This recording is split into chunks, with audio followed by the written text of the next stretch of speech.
Hey folks, this is Jake Davis, and today I'm breaking down for you my picks for the top 5 films from director M. Night Shyamalan. Now you may be asking yourself, why? Why would you do that to yourself? Well, because obviously M. Night's done a good number of movies over the last 20 decades. He's picked up an Oscar nomination. He's picked up 2 Oscar nominations. And he's got a brand new movie coming out tomorrow, which has lots of positive hype behind it. So let's get into it. Oh, real quick, disclaimer here.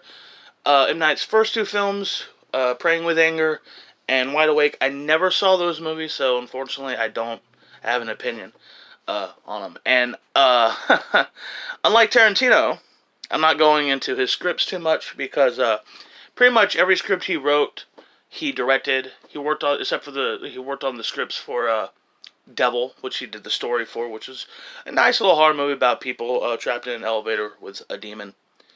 And he worked on the script for Stuart Little.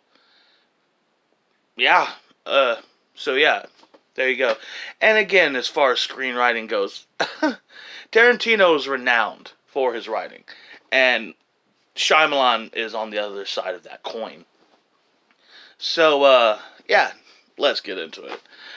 Number 5 is Lady in the Water.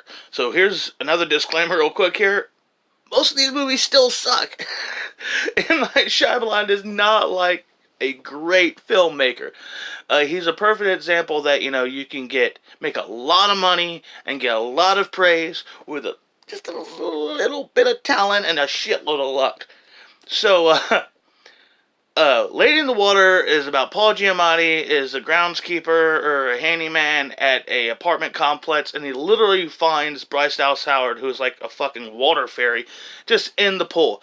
And there's something to do with a guy who's writing something that's gonna change the world, and there's wood imps coming for, and ultimately the movie, while I think when I first saw it, I thought it wasn't that bad because I thought it was bad, but mainly because he's trying to do a fairy tale, trying to do something a little different. There wasn't really a twist, but at the same time, it still had his slow style and pace, which when it looked like. When you read into the material, it looked like he was trying to make a family film, something for his kids. But he just he didn't have the eye, he didn't have the talent for that. So number 4 is Unbreakable. Unbreakable, which kicked off the thing that we're going in tomorrow with Glass. And honestly, I think the first time I saw Unbreakable, I thought it was all right. It was okay. Sam was really good in it, and Bruce was good in it. But I thought it had such a slow pace and such a dry, bland feel to it. My dad has always said that he just made the exact same movie. It's the same framing, it's the same plotting, the reveal's done the same way as his previous film, which was The Sixth Sense. And my number 3 is Split, starring James McAvoy, who plays who we think is a schizophrenic, who think he's a schizophrenic who has like 24 different personalities, but no, he's actually some kind of superhuman, and these are all actual beings with different physicalities and different fucking, like, one guy is diabetic, another guy is superhuman strength. It's just all wild, and it is a tour de force, a fucking explosive performance from McAvoy. He's amazing in the role. And I should have said that it at the end of it, it shows that it's tied into Unbreakable. And Unbreakable, I forgot to point out, is basically about a guy who's a sole survivor on a train. Slowly as the story realizes, a madman convinces him that he is indeed an invincible superhero. And even though the madman is a psychotic mad terrorist, he's still right. So, brings me to number 2.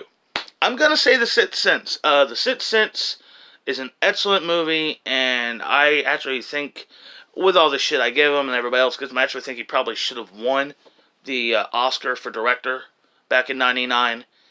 Very manipulative use of camera and editing.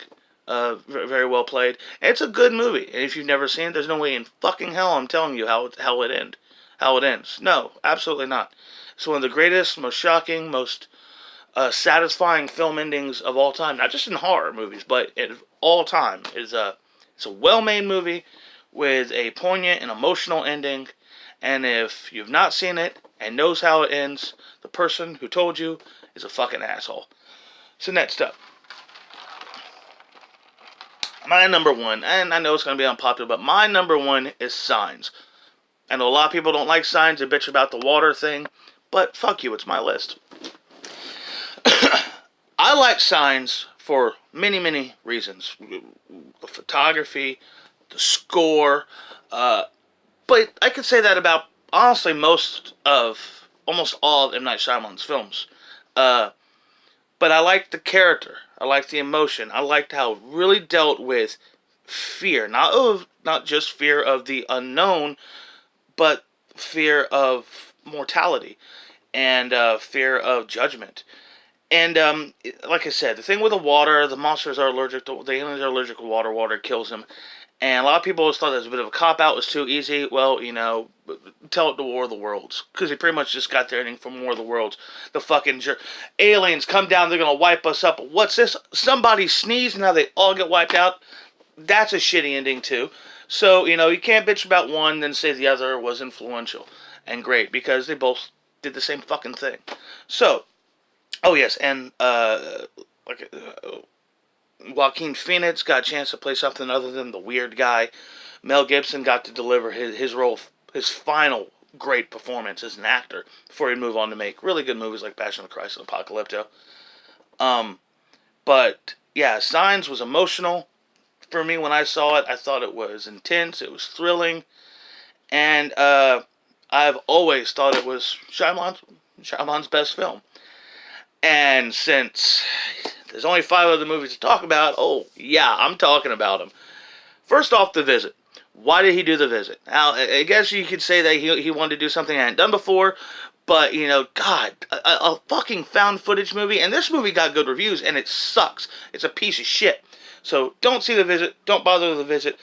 It is still not his worst movie, but don't bother with The Visit. His worst movie, in my opinion, is probably After Earth.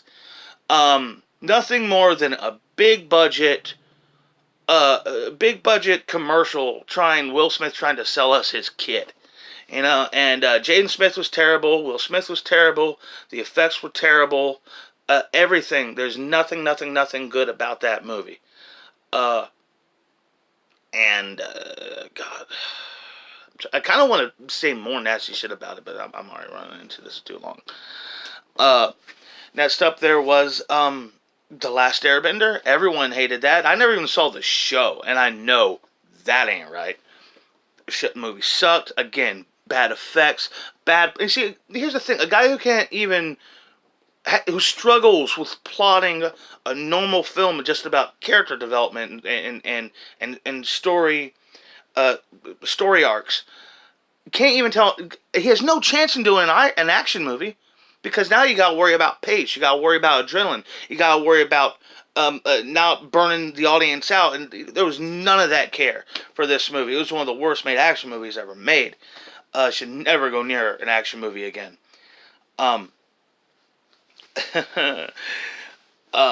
Shit. The Village. Okay, so The Village, I probably should have been my top 5, but to me, The Village, the ending of The Village was so bad and so disappointing, it's squandered everything it built up, all the cool build up and all the good performances and all the cool style and music and everything was just thrown away the second the twist. And I'll tell you the twist for that is Scooby-Doo. They're LARPing Scooby-Doo. That's pretty much the stupidest fucking thing in the world. So yeah, it sucked. And yes, I have saved the best for last. The Happening. The Happening is probably the M. Night Shyamalan film I've seen the most because it is so hysterically awful. The suicides make me laugh. The dialogue makes me laugh. It is one of the worst horror movies ever made, but one of the funniest fucking things I've ever seen in my life. I die laughing every time I see this movie, and I'm not supposed to. It's garbage. It's just so fucking bad.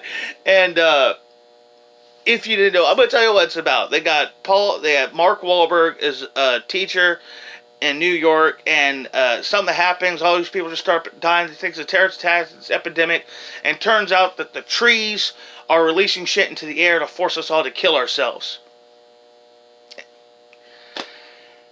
And if you've never seen it, you have to see it. It is a movie so horrible, it must be experienced. Anyhow, that's what I gotta say about M. Night Shyamalan. He is nowhere near the legacy of Tarantino, even though when I did my Tarantino video, I talked about how I do think there's a little bit too much of a cult of personality surrounding him. M. Night has none of that. M. Night gets nothing but hate and criticism and judgment for all his shit, and he's earned it all. But no, I gave him his credit here. I shit on him where he deserved it, like everybody else has over the years. Hope y'all enjoyed this. Hope you watched this. And if you did, I'm sorry, because these are some shitty movies I had to talk about. So, yeah, I'm Jake Davis, and I'll catch you on the fly.